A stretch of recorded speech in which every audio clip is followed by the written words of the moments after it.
ശബരിമല യുവതീ പ്രവേശനവുമായി ബന്ധപ്പെട്ട ഹർജികളിൽ സുപ്രീം കോടതിയുടെ വിശാല ഭരണഘടനാ ബെഞ്ചിൽ ഇന്നു മുതൽ വാദം കേൾക്കൽ തുടങ്ങും.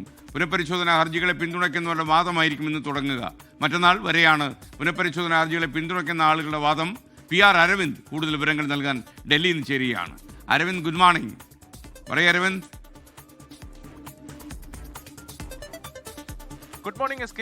ശബരിമല യുവതീ പ്രവേശനവുമായി ബന്ധപ്പെട്ട ഹർജികളിൽ ഒരിക്കൽ കൂടി സുപ്രീം കോടതിയിലേക്ക് എത്തുകയാണ്. ഇന്ന് കേസിൽ വാദം വീണ്ടും പുനരാരംഭിക്കുകയാണ്. 3 ദിവസത്തെ വാദം, ഇന്ന് ആരംഭിക്കുന്ന 3 ദിവസത്തെ വാദം പ്രധാനമായും യുവതീ പ്രവേശനത്തെ എതിർക്കുന്നവരാണ്. അത് കഴിഞ്ഞാൽ ഏപ്രിൽ 14, 15, 16 തീയതികളിലായിരിക്കും യുവതീ പ്രവേശനത്തെ അനുകൂലിക്കുന്നവരുടെ വാദം കേൾക്കുക. നേരത്തെ തന്നെ ഇതിലെ ഹർജിക്കാരടക്കം ഇതുമായി ബന്ധപ്പെട്ട വാദങ്ങൾ എഴുതി നൽകിയിരുന്നു. തിരുവിതാംകൂർ ദേവസ്വം ബോർഡ് അടക്കം ശക്തമായി തന്നെ യുവതീ പ്രവേശനത്തെ എതിർത്തിരുന്നു. അതേസമയം സംസ്ഥാന സർക്കാർ കൃത്യമായി ഈ വിഷയത്തിൽ നിലപാട് അറിയിച്ചിരുന്നില്ല. പക്ഷേ കഴിഞ്ഞ ദിവസം ഇതുമായി ബന്ധപ്പെട്ട ഒരു അപേക്ഷ നോഡൽ ഓഫീസർക്ക് സംസ്ഥാന സർക്കാർ നൽകിയിരുന്നു. യുവതീ പ്രവേശനത്തെ എതിർക്കുന്നവരുമായി ബന്ധപ്പെട്ട വാദങ്ങൾ നടക്കുമ്പോൾ സംസ്ഥാന സർക്കാരിന്റെ വാദങ്ങൾ ഉന്നയിക്കുവാൻ അവസരം നൽകണമെന്നതായിരുന്നു ഈ കത്തിൽ ചൂണ്ടിക്കാണിച്ചിരുന്നത്. എന്തായാലും ഈ വാദം എങ്ങനെയായിരിക്കും, സംസ്ഥാന സർക്കാരിന്റെ വാദം എപ്പോഴായിരിക്കും നടക്കുക എന്നതാണ് എല്ലാവരും ഉറ്റുനോക്കുന്നത്. നേരത്തെ യുവതീ പ്രവേശനത്തെ അനുകൂലിക്കുന്നവരുടെ വിഭാഗത്തിലായിരുന്നു സംസ്ഥാന സർക്കാർ ഉൾപ്പെടുത്തിയിരുന്നത്. എന്തായാലും സംസ്ഥാന സർക്കാർ സുപ്രീം കോടതിയിൽ ചൂണ്ടിക്കാണിച്ചത് മതാചാരങ്ങളാണ്. അതുകൊണ്ട് തന്നെ മതപണ്ഡിതന്മാരടക്കം വിശദമായി ചർച്ച ചെയ്ത ശേഷം മാത്രമായിരിക്കും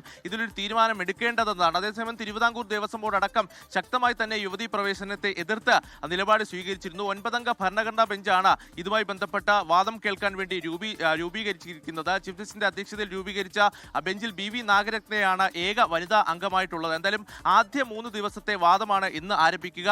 ആദ്യ ദിവസം യുവതീ പ്രവേശനത്തെ എതിർത്തവരുടെ വാദം കേൾക്കും. അതിനുശേഷം 14, 15, 16 തീയതികളിലാണ് യുവതീ പ്രവേശനത്തെ അനുകൂലിക്കുന്നവരുടെ വാദവും കേൾക്കുക. SK. PR അരവിന്ദാണ് ഡൽഹിയിൽ നിന്ന് വിവരങ്ങൾ നൽകിയത്.